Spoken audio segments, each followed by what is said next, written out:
Good evening, everyone, and welcome to Winning in 20 Manifest Destiny LLC. Our Winning in 20 is not just for 20, we are winning for the century. Go ahead, I know your notifications are coming on. Invite someone, share with someone. Let's get some people in here and let's get started. We have a wonderful in-depth topic tonight. So grab someone, say, look, I'm going to send you this invite. Hey, come on in, share it. So we, as one group, one community, as we get started and jump in for tonight. Each week we come together to build legacy. And we're building legacy that will last forever. We have a family and a community that we owe our stories to. So join us tonight. I'm Gladys Henderson Williams, and I'm the CEO of Manifest Destiny LLC and GHW Productions Book Publishing Assistance Company. For the month of August, we will be focused on writing. Hi, Cheryl. I can always depend on you to jump in. Hi, Cheryl. We have a topic tonight. We are focusing on publishing, writing, getting things in order, making a difference, and showing our expertise. What we're going to talk about tonight, before we can do anything, I want to review a couple of things we talked about last week. Last week, if you were here, I had a shirt on that said perfectly imperfect, because we wanted to set the stage for the individuals who really believe that everything has to be perfect before they can launch out to do anything that they want in life. Many businesses, many books, many projects have been delayed from being a blessing and an encouragement to others simply because of the fact we told ourselves, just wait till I get everything in order and I am going to go for it. Full blast. Okay, I'm going to take some of these elephants out of the room. We talk about taking the big elephant out. We're going to take several elephants out of the room. We're going to take the elephant of fear out of the room. Fear will paralyze you and make you believe that something that you desire to do, that is a dream, a conviction of yours, it will make you believe that you cannot do it. So we're going to take the big elephant out. That's one of the big elephants we're taking out. Overcoming fear. Another elephant. I cannot and I won't have anyone to make me feel that I cannot write. Every time I write something, I make a post on Facebook. Anytime I do anything, there's always someone jumping in my DM to say, you forgot to dot the I or cross the T. Take that elephant out of the room. We're not going to let that paralyze us. We are winners. We're going to overcome this fear. We are going to tell ourselves, the person in the mirror, no, I am not perfect, and neither do I write perfectly, but I am submitting my writing to someone who can revise it and make it perfect. I am a winner. I win. Hi, Deanna Ville. Thank you for joining us. I win. So if there is a writing, a book in you that is screaming to get out, that project can get out, because Manifest Destiny and GHW Production will come alongside of you and ensure that that project gets out. Last week, we kicked off the entire month talking about understanding if I'm writing fiction or if I'm writing nonfiction. The definitions are simple. Fiction is my imagination. We talked about sitting on the deck And although the sun is shining, we write about a storm that is not even part of my environment. That is fiction. But because I can allow my imagination to take me into what a storm looks like and describe it to you in detail, that when you read the book, you will feel like, oh, it is storming. That's fiction. Non-fiction, facts. Facts. True life story. True events based on facts. That is nonfiction. So, when you were writing your Facebook post this week, did you write fiction or nonfiction? What did you write, fiction or nonfiction? Drop it in the chat. Did you write a fiction post this week? Did you see something and then you added your imagination to it? And you put it out there and you got 500 likes on it. And then you went back to make sure, oh, I'm a good fiction writer, because I tested my fictional writing on my Facebook group. Or did you witness something that was actual facts and you wrote about that, or you posted that, and it is true? It is a true statement. When we write, it is important that we don't critique and beat ourselves up over what we have written. So the entire month is focused on writing. If you're writing a business plan, whatever it is that you are writing, please don't trust it to just you to review it and edit. Do not trust just you and your set of eyes. Even if you got 4 of them like me, hey, there's 2 here, and if I take them out, I'm really in trouble. Nothing gets edited. So tonight, here's our topic. Here's our topic for tonight. We're going to talk about format writing. Writing format is very critical in creating a thought and creating a manuscript.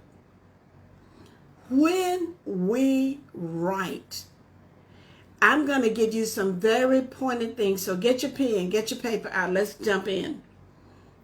First thing, take your time. Drop that in the chat. Point number 1, take your time. Here's why. Your writing has to be able to stand alone if you're not in the room to explain it in details. There's no rush. Yes, books have been written in record time. However, the books have been in the author for many years. The thought, the dream has been within the author. The book has been written several times in the mind of the author. So taking that from my thoughts and bringing that into a reality of words, I have to take my time. I gave you an illustration. I have to set the tone to bring the reader into the environment whereas they see and they feel and you touch their emotions. Last week, I gave you a quick example of sitting on the porch with my grandmother shelling peas, and we got them done and we put them in the pot and we cooked them. That tells you nothing. But if I say in the state of Louisiana, in the harvest season, when it's hot, and we buy these peas from a passing farmer, he stops and he's selling the bushels, and we buy a bushel, and my grandmother and I sit on the porch in the hot blazing sun, and we begin to shell peas and we begin to talk. Guess what I did? I brought you to Louisiana. I brought you to a harvest season. I brought you into a farmer who sells peas. I brought you into the front porch. What I did was I grabbed your attention. I grabbed your emotions, and I pull you into what I wanted you to feel in order for you to turn to the next page. I got to get you to turn to the next page. There's no rush. Here's why.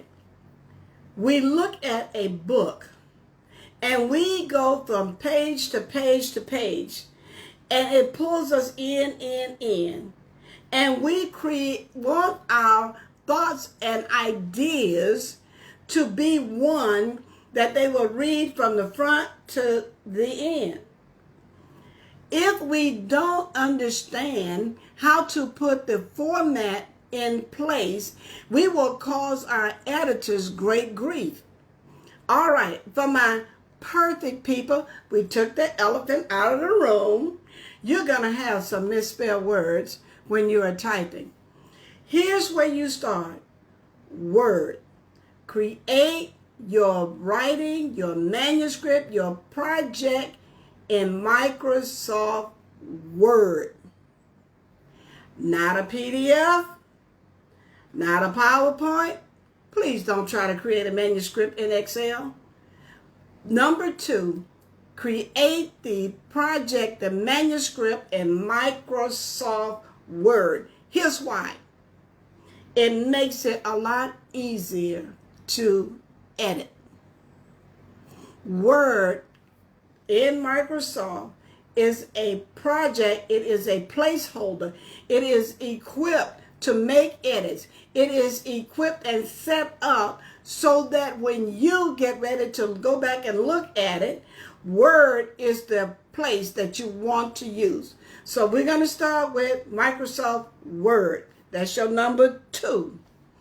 Now we set our paper up, and we use 8.5 by 11 with 1-inch margins. That's number 3. 8.5. That's a regular sheet of paper, y'all. Don't get deep.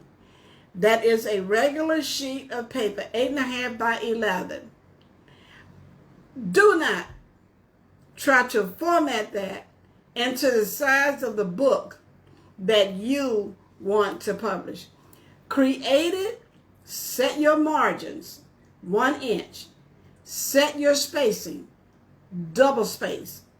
That's number 4. Number 1 was take your time. Number 2 was use Word. Number 3 is use a 8.5 by 11. And number 4 is double space. When you get these things in order, now you want to select a font. A font has to be a good on the eye, easy on the eye for someone to edit, read, and edit. If you get a cute font, script out. Nobody needs colorful fonts. Nobody needs like I'm handwriting it. Out. Do not write this Times New Roman, size 12 or 14. I'm giving you these points. Here's why. I want you to make it easy in getting an editor to look at it. Because an editor will look at what you present and they're like, I'm not reading this script. Or they may take on the project, but it's going to cost you even more. When you cause problems and challenges and frustrations for editors because you got a cute font, this yellow look cute, this green is pretty, this blue, oh, this blue gonna stand out. No, black. Black. All black. If you want to emphasize some specific words then you can make those bold. Your editor will work with you on what words you want for emphasis. Got it? When you are typing, there is called a flow. Hi, Christine. It's called a flow. As you begin to write, and you start to write and describe the environment to grab the emotions of the reader, you're going to find yourself describing colors. You're going to find yourself describing temperatures. You're going to find yourself writing a lot more than you thought you could write. We get a lot of people that we interview about writing a manuscript, and they believe that I don't have a lot to say. Well, if you begin to write what you see in your mind's eye, what you hear in the environment around you, you will be surprised at how much you can write. Here's a side note. Don't look at a 500-page book and think that's how much you got to write. There are individuals who are very intimidated by the thickness of a book. Yes. If the book is too thick, I'm passing. If the writing doesn't look good, I'm passing. It is important to your audience that you write a concise book that will grab my attention, grab my emotions, make me smile, make me have highs, make me have lows, make me feel good. All of that has to be concise in a manuscript. But it doesn't have to be 500 pages. The success of many authors is, even if you have a big, long story, put it in the volumes. There are people who pride themselves on reading small, concise books. We're in a microwave environment, everyone. And in the microwave environment, we want to get it quick, and count our successes. So there are people who have never read a book. You write a book, they see your book, and they will say, feel good about, I finished that book. I finished the book. So in writing, it is so important that you describe what the environment, what people want, what you want the people to pull in. Now, you gotta have a plot. When you open a plot, you gotta take that plot all the way through so that where you open it at, it brings the reader to a conclusion of what your plot is. You can't leave a dangling participle for your reader. You have to open and close. Don't take anything for granted that they know what I meant. She know what I was talking about. Y'all, I got so much I want to talk to you guys about tonight, but I realize I can't get to it. So, but here's where I want you to do. I want you to think about these tips that you wrote down. Go back, listen at the replay, because we gave you some specific points. So you got to have a writing format before you can put it in order to publish it. We're going to get to that in the next week or so, because we're going to be talking about how to select an editor. But we're going to get to all of the pieces that you need to in order for you to save time, save money, save your editor frustration, and get your project done. It takes time. Don't be in a hurry. It takes time. Take that elephant out the room. Call us, 757-915-6677. It's in the chat. Call us. We will help you. We'll take all of the other elephants out the room. We will do that for you. We love what we do every week. Guys, I got so many things I want to tell you about writing in the month of August. Bring somebody with you. Take these notes. Sit down with someone that you know needs to write their book. And if that is not you, get it to them. But if that is you and that book is screaming to get out, give me a call. See you next week. Dangling participle.